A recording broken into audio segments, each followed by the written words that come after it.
Hello नमस्कार दोस्तों, हमारे YouTube चैनल एग्जाम इंजेक्शन पर आप सभी का हार्दिक स्वागत है। दोस्तों, आज हम सभी महात्मा बुद्ध के जीवन से जुड़ी हुई घटनाओं के बारे में पढ़ेंगे जो सभी प्रतियोगी परीक्षाओं के लिए अति महत्वपूर्ण है। दोस्त, अगर आज की क्लास को आप पूरी शिद्दत के साथ पूरे दिल से देखते हैं तो आपके आने वाले किसी भी एग्जाम में भगवान बुद्ध से जुड़े पूछे गए प्रश्नों को आप बड़ी आसानी से हल कर ले जाएंगे। तो आइए पढ़ते हैं महात्मा बुद्ध के बारे में। बुद्ध का जन्म 563 ईसा पूर्व में वैशाख पूर्णिमा के दिन हुआ था। बुद्ध का जन्म स्थान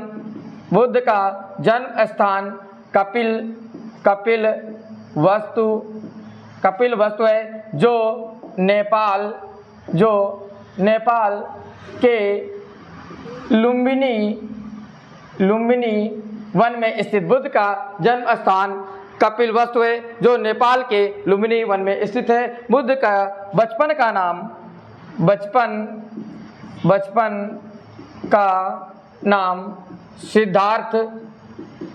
नाम सिद्धार्थ, इनके पिता का नाम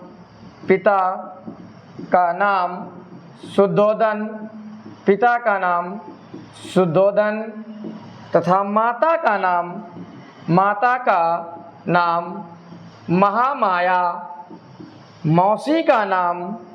बुद्ध की मौसी का नाम गौतमी।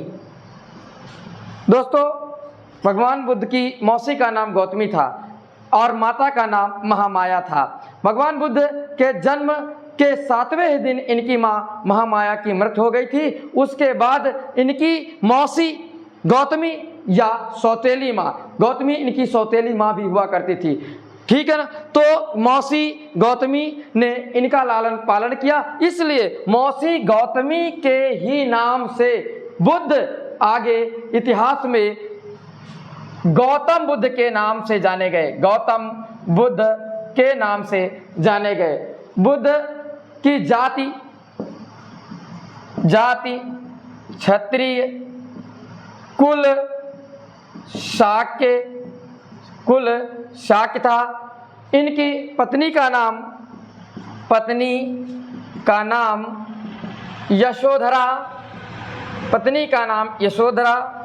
पुत्र का नाम राहुल। भगवान बुद्ध ने संन्यास का जीवन जीने के लिए तथा ज्ञान की प्राप्ति के लिए 29 वर्ष की आयु में घर छोड़ दिया था। गृह त्याग 29 वर्ष की आयु में गृह त्याग दिया, घर को छोड़ दिया। भगवान बुद्ध के गृह त्याग की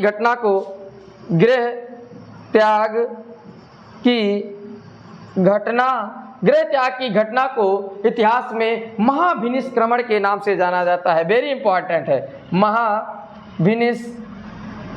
महाभिनिष्क्रमण, याद रखना इसको, बहुत इंपॉर्टेंट है। भगवान बुद्ध के गृह त्याग की घटना महाभिनिष्क्रमण के नाम से जाना जाता है। बहुत पूछा जाता है, बार बार एग्जाम में पूछा जाता है कि महात्मा बुद्ध के घर छोड़ने की घटना को किस नाम से जाना जाता है। तो याद रखना, भगवान बुद्ध के गृह त्याग की घटना को महाभिनिष्क्रमण के नाम से जाना जाता है। 29 वर्ष की आयु में उन्होंने घर को छोड़ दिया। फिर जाकर के 35 वर्ष की आयु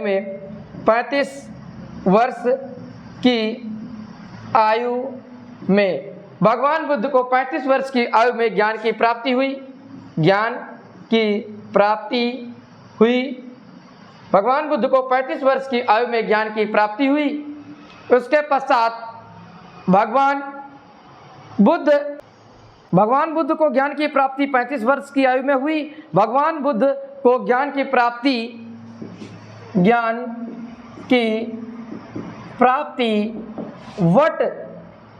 वट या बरगद वृक्ष के नीचे और भगवान बुद्ध को ज्ञान की प्राप्ति वट या बरगद वृक्ष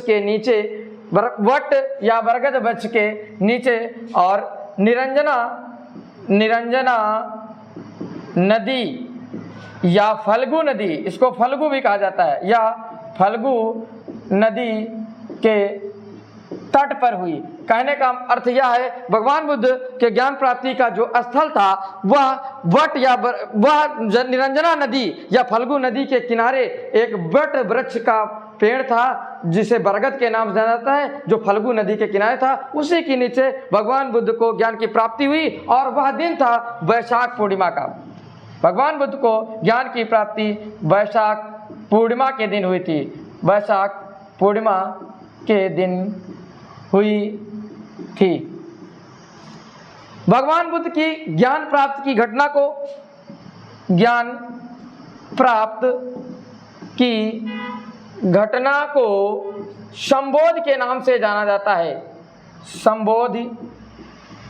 संबोधि के नाम से जाना जाता है। किस नाम से जाना जाता है? संबोधि के नाम से जाना। याद रखना, यह भी बहुत इंपॉर्टेंट है। भगवान बुद्ध की ज्ञान प्राप्त की घटना को संबोधि के नाम से जाना जाता है। ज्ञान प्राप्त करने के पश्चात भगवान बुद्ध ने अपना प्रथम उपदेश बनारस के सारनाथ में दिया था। भगवान बुद्ध ने अपना प्रथम उपदेश बनारस के सारनाथ में दिया था। भगवान बुद्ध के प्रथम उपदेश की घटना को प्रथम उपदेश की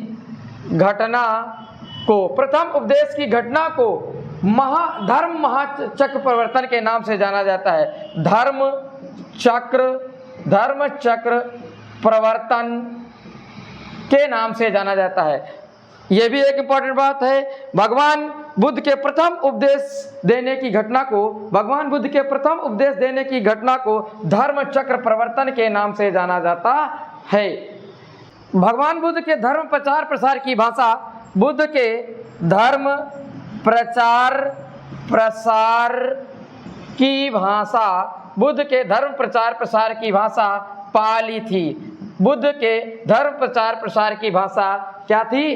पाली थी। याद रखना दोस्तों, धर्म के प्रचार प्रसार बुद्ध ने जिस भाषा में धर्म का प्रचार प्रसार किया उसे पाल के नाम से जाना जाता है। भगवान बुद्ध ने अपने सबसे अधिक उपदेश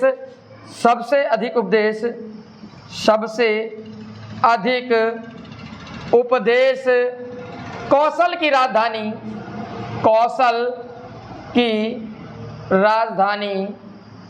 राजधानी श्रावस्ती में दिया। कहाँ दिया? श्रावस्ती में दिया। कहाँ? श्रावस्ती। भगवान बुद्ध ने अपने सबसे अधिक उपदेश कौशल की राजधानी श्रावस्ती में दिया। दोस्तों, भगवान बुद्ध कौशल की राजधानी श्रावस्ती में अपने सर्वाधिक उपदेश दिए और उपदेश देते हुए धर्म का प्रचार करते घूमते घूमते एक बार कुशीनगर पहुंचे और कुशीनगर में एक लुहार के घर एक शाम को ठहरे। कहा जाता है कि लुहार की पुत्री सुजाता ने भगवान बुद्ध को रात में खाने के लिए जो है मांस दे दिया और मांस खा लेने के कारण बुद्ध की मृत्यु 483 ईसा पूर्व में हो गई। भगवान बुद्ध की मृत्यु 483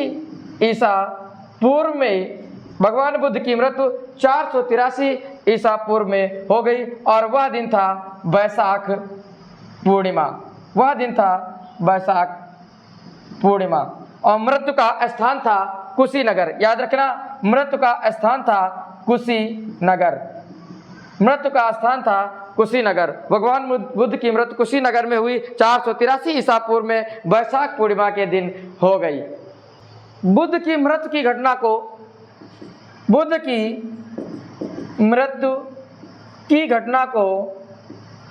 घटना को महापरिनिर्वाण बुद्ध की मृत्यु की घटना को महापरिनिर्वाण के नाम से जाना जाता है।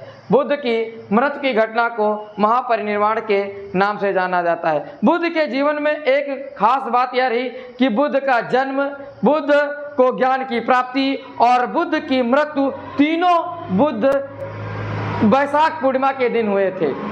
बुद्ध की मृत्यु के पश्चात बौद्ध धर्म दो भागों में बट गया था। बौद्ध धर्म दो भागों में बट गया था। दो भागों में बट गया।